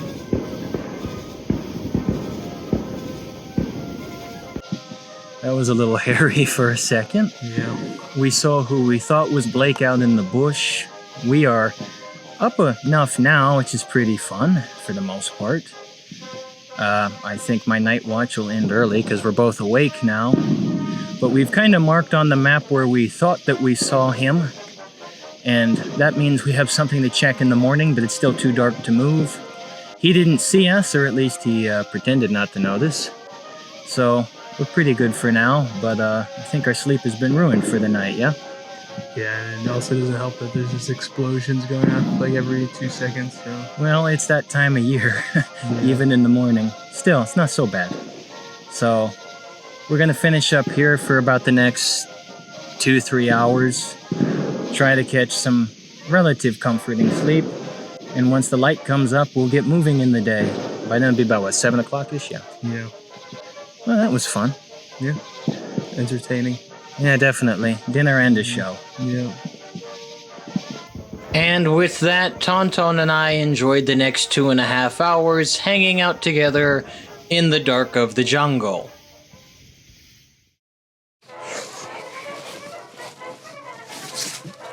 Now, when it comes to cleaning up camp, you really need to try and collect everything that you can. So police all of your trash, any possible cigarette butts, but most of all, where you've been lying and sleeping. For us, it's going to be very hard because it's kind of a muddy spot here when you take a look, and you'll notice that the grass has been tamped down. But we're hoping that maybe, just maybe, our opponent out here is a touch ignorant and won't know this because there is a lot of grass to go through. That being said as well, Tauntaun and I, from what we observed last night, it looked like when we marked it on our map was around where we checked earlier, that old little trench over here. So we're going to get into the basic techniques of the morning routine for what the Australians and the Americans would have been doing on the likes of a patrol. Let's just finish cleaning up here, get packed up, and we'll make our way over.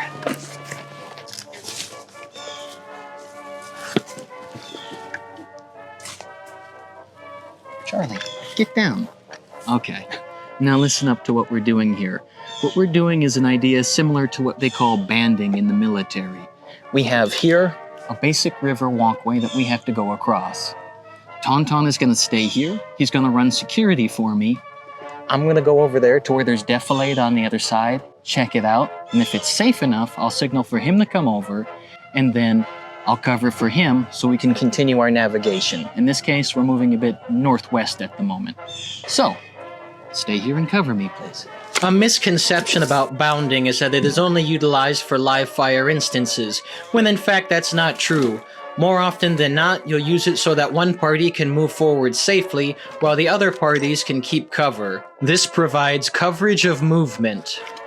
For Vietnam, this is imperative because all the elements are against you, which means the enemy can hide almost anywhere. The likes of the Viet Cong were able to utilize the home field advantage with the likes of high grass, trees, and all kinds of booby traps. Therefore, it's imperative for the likes of an American GI or an Australian foot soldier to monitor their movements very closely and move steadily, because here, for example, movement can be very messy and very loud, but once we're able to get back together, we can proceed forward safely.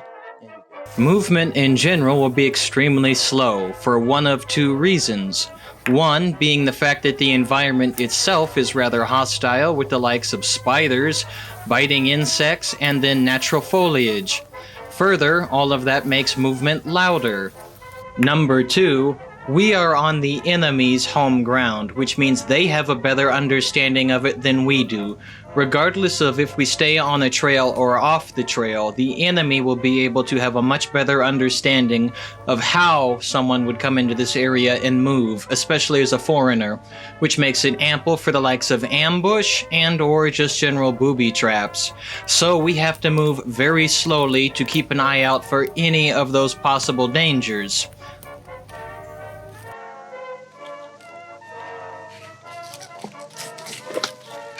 Now, after getting up at roughly 7 o'clock in the morning, what you want to do is start to move away from where you've been encamped. In this case, we want to move about 50 to 40 yards away from where we woke up in the morning, and then have the exciting opportunity of starting breakfast. Excuse me while we cross this mud pit. Sadly, some days there just is no way to properly hide your footprints. Of course, moving through a large mud path like that is not ideal for hiding your ways, and where you're going, but some days it's unavoidable. Still, we've got about another 40 yards. We're going to go up here. We're going to circumnavigate where we saw our opponent last night, which we believe is around that trench we found out earlier. And then we're going to take that time to sit there for 30 minutes and observe. So come along with us. There's fun to be had.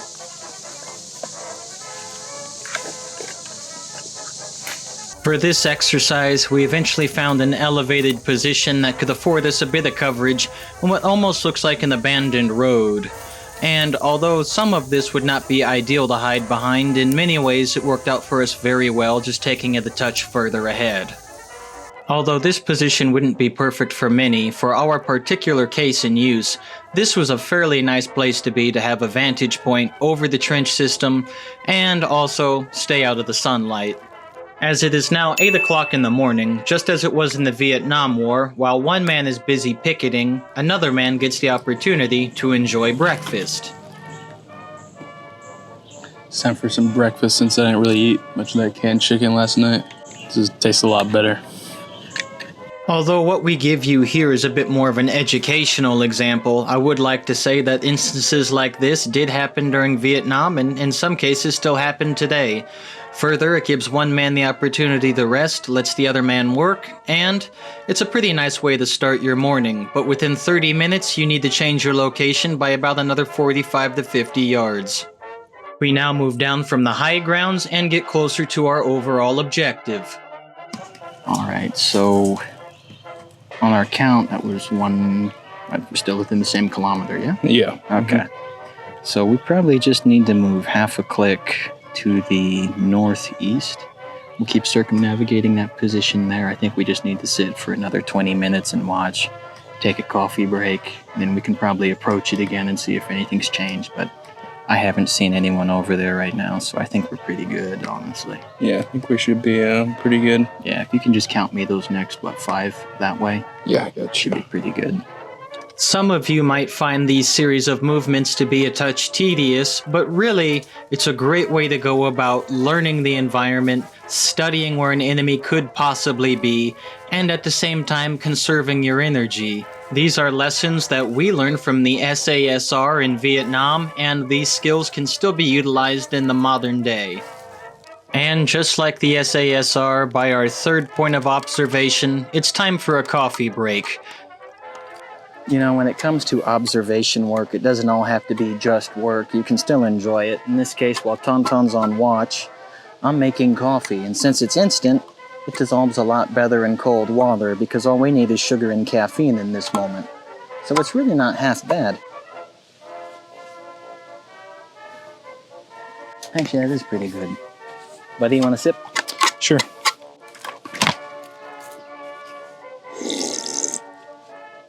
It's kind of like diarrhea in there. Yeah, but it tastes good. It really wasn't uncommon in Vietnam to take your 30 minutes in an observation position, have something to eat, have something to drink, and continually change where you were observing, as we just kind of showed you here. And it's not so bad. I think in the next 15 minutes we're going to come down from our hidey hole up here, and we'll see exactly what everything looks like there at that old trench one more time before we get moving on. For 15 minutes, we sat in observation. I checked my maps one more time, and then after doing roughly an hour and 30 minutes of circling this position, we were ready to move in. For Tonton and I, we have returned to the scene of the crime, and frankly, we're just looking for anything that might be out of the ordinary or out of place compared to what we saw yesterday. We haven't found it yet, but we have a feeling Blake has left something in this area which is a present for us, and we just can't wait to find it. Peacefully, mind you, yeah? Peacefully. Yeah. Tonton, I found it. Okay, boys and girls. This is a pretty obvious one, and most likely it was set up for us ahead of time to look extremely obvious, but it serves an educational purpose. This right here, which is out in the open, covered up in all this grass and a bit of thicketing, is what in Vietnam they call the Punji Stick.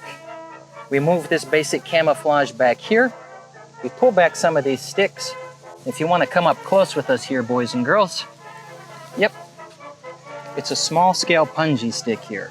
This here would have been sharpened considerably and covered with the likes of human or animal feces, as well as the likes of animal fat, in order to penetrate someone's foot or leg, stab them, and cause a major infection. Now, in this case, it's a smaller scale one.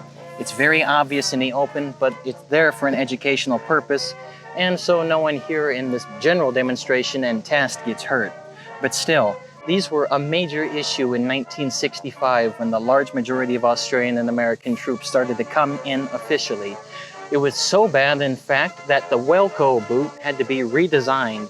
The first generation had a solid basic rubber sole, but because of the punji stick, they had to have a metal insert put there in the sole to prevent people from stabbing themselves straight through the foot, because these were so ubiquitous.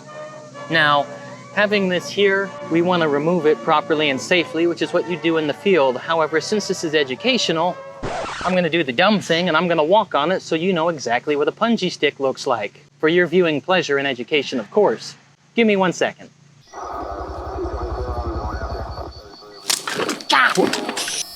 You okay? You okay? No!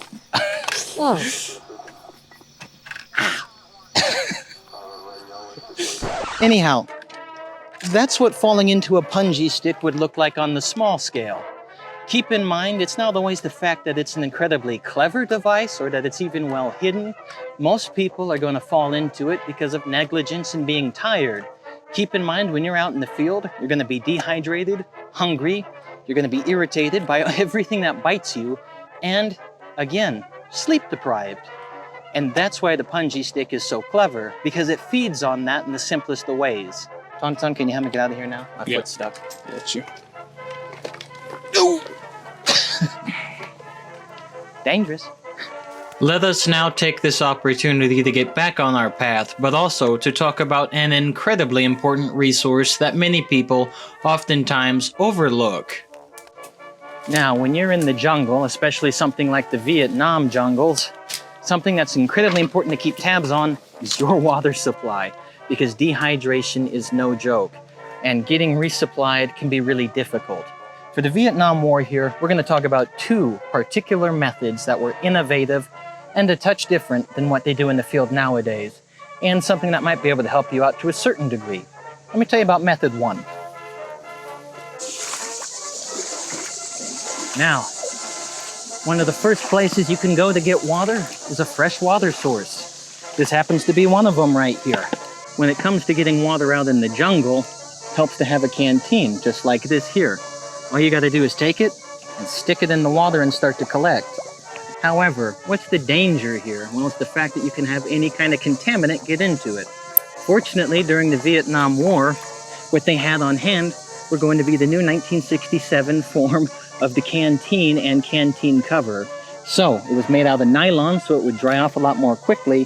Further, it had a special pocket in there for your iodine tablets, which every soldier was given. And that way, you can clean up and enjoy your water. Now, what happened to be the big danger about being out here, however, is that if you're by a water source, and especially a clean one, your enemy is also going to know where that clean water source is. So if prey come to water, so do predators. And the likelihood of an ambush or a complete mess-up are going to be highly likely. So during Vietnam, for situations like that, as well as situations where there was no clean water, there's one more method. Come along, buddy. When it wasn't possible to get water in the Vietnam War through something like a stream or from friendly territory, well, you had the next best thing, which is going to be an airdrop. They could actually drop water in on your position. Now, you could radio call it, you could have basic pin flares on hand as well, you could even have pre-planned and coordinated areas, though what we want to talk on real quick is right up here on my shoulder. This here happens to be a very basic rescue mirror, and all you'd have to do is take the basic sight, put your eye in it, and start to flash it up and down. These rescue mirrors were incredibly useful because they could actually signal to people without any electronic signal. Keep in mind, you'd still want to really radio call if you could help it, because a helicopter randomly flying by would only be looking if they really were aware that you were in need. Still, that would be a nice way to give a basic call out to exactly where you were, where a clearing might be, and where they would drop it. However, exactly how did the water look when it was dropped? That looks like it is coming down right now. Oh, okay. This is another method from Vietnam, the helicopter drop. This is a pretty small bundle, and obviously under a Huey helicopter, you wouldn't want to be under this bundle. But they'd wrap 5, 10, 15, 25 some odd bottles together in a mass bundle. They put empty ones on the outside, filled ones on the inside, and throw them out of a helicopter so that squads could actually be resupplied with fresh and clean water. Keep in mind, that was not a perfect method at the time, because plenty of these here on the plastic bottle caps would rupture and blow out completely. Further, it would just crack the bodies of these. But if you needed to get water and you were in a desperate need and in a real pinch, it wasn't a terrible method. I don't know anyone who does that in the modern day and age, but at the same time, it is something cool from that period. Now, if you excuse me, I need to start cutting through this duct tape to see if we can start getting water to everybody again. Excuse me. At this point, our patrol of the basic area here is nearly done. However, we do have one final historical piece to share with you that should hopefully be a touch educational, and it happens right here. Now, we're nearly here at the end of day, but we spotted something pretty fun that's really worth it to share. Cameraman, would you come up here a little closer? Right here. It's another classic trap of the Vietnam era. And it's one that's fairly simple, and again, Blake has set this up for us to be fairly easy to spot, but at the same time, if you're tired and deprived, you wouldn't notice it. It's a classic tripwire. I know I can touch this one and be safe, but if you can see it here, it's a basic light-colored string tied up to a sturdy point here like a tree, and then our hand grenade is just behind this stick here. This stick works like a form of tension, if you know this. We're able to safely remove this because it's just a basic educational piece. But you remove that here, you take away the camouflage, and oftentimes what you'd find is a hand grenade. This is just a dummy smoke grenade. So we're fairly safe, but still it's a clever device. For note, this is what a tripwire looks like by graphical representation. The reason that something like this is so clever is because if you're tired and on a commonly walked footpath, you could have gone past this point a dozen times and never been hurt, and it just takes one basic change and your ability to be on guard being down, and you can trip this, and then it's game over, yeah? Yeah. We're almost at the end of the day, right? We've almost reached 48 hours, yeah? Mm-hmm. Yeah. You think we should do something fun for them? Yeah, I mean, honestly, it's a smoke grenade, so it'll probably tell them where we're at, so we haven't really had any action. I was gonna say, yeah, it's been a pretty nice by the books number. People don't watch Eager Beaver to do things right. They want to see the screw ups. So, give us 1 second to set this off and have some fun.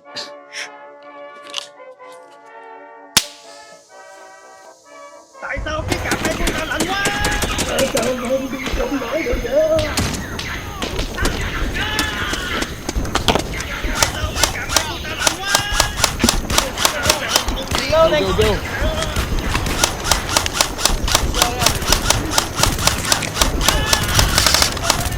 Reloading.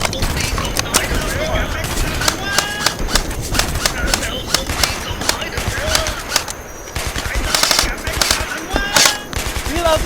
Good. Nope. Come on. Reloading.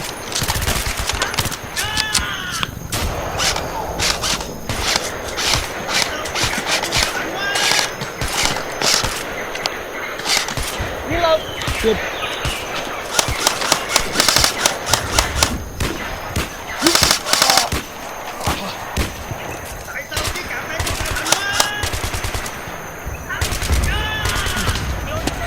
Give me. Oh.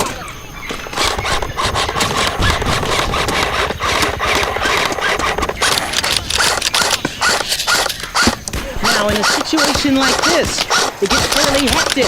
As you can see, we attempted to do some bounding to recover from each other and break contact. The problem with that is that if they don't break contact, we're very much hard compromised. Fortunately, if you call into a helicopter, you can tell them as a gunship cavalry to protect you. You just gotta give them the agreed upon coloring of the smoke to hit the area. In this case, it's yellow. Give me a second to throw it over there, and hopefully we'll get a little coverage. All right, smoke's going out. Good. Get down.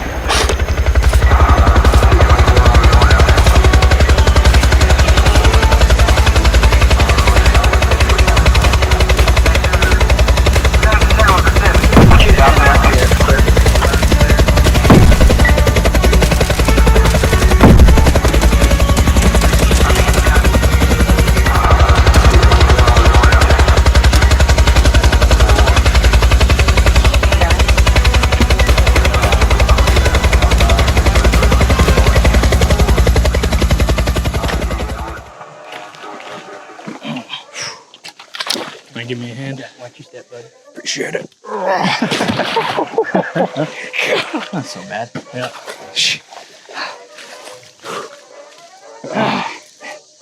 Ladies and gentlemen, I agree at this point that concludes our 48 hours of recreating the Vietnam War and comparing some of the Australian equipment to the American equipment. Frankly, at the end of the day, I don't see too much of a difference because it's two people who decided to stand by one another in a moment of strife. And I can certainly respect what they did because I'm tired, I'm dirty, and I got bug bites in places I don't want to tell you about. What about you? Yeah, I mean, like I said, it's just a hot, humid mess out here. I've been sweating constantly. I almost fainted earlier from just being so dehydrated.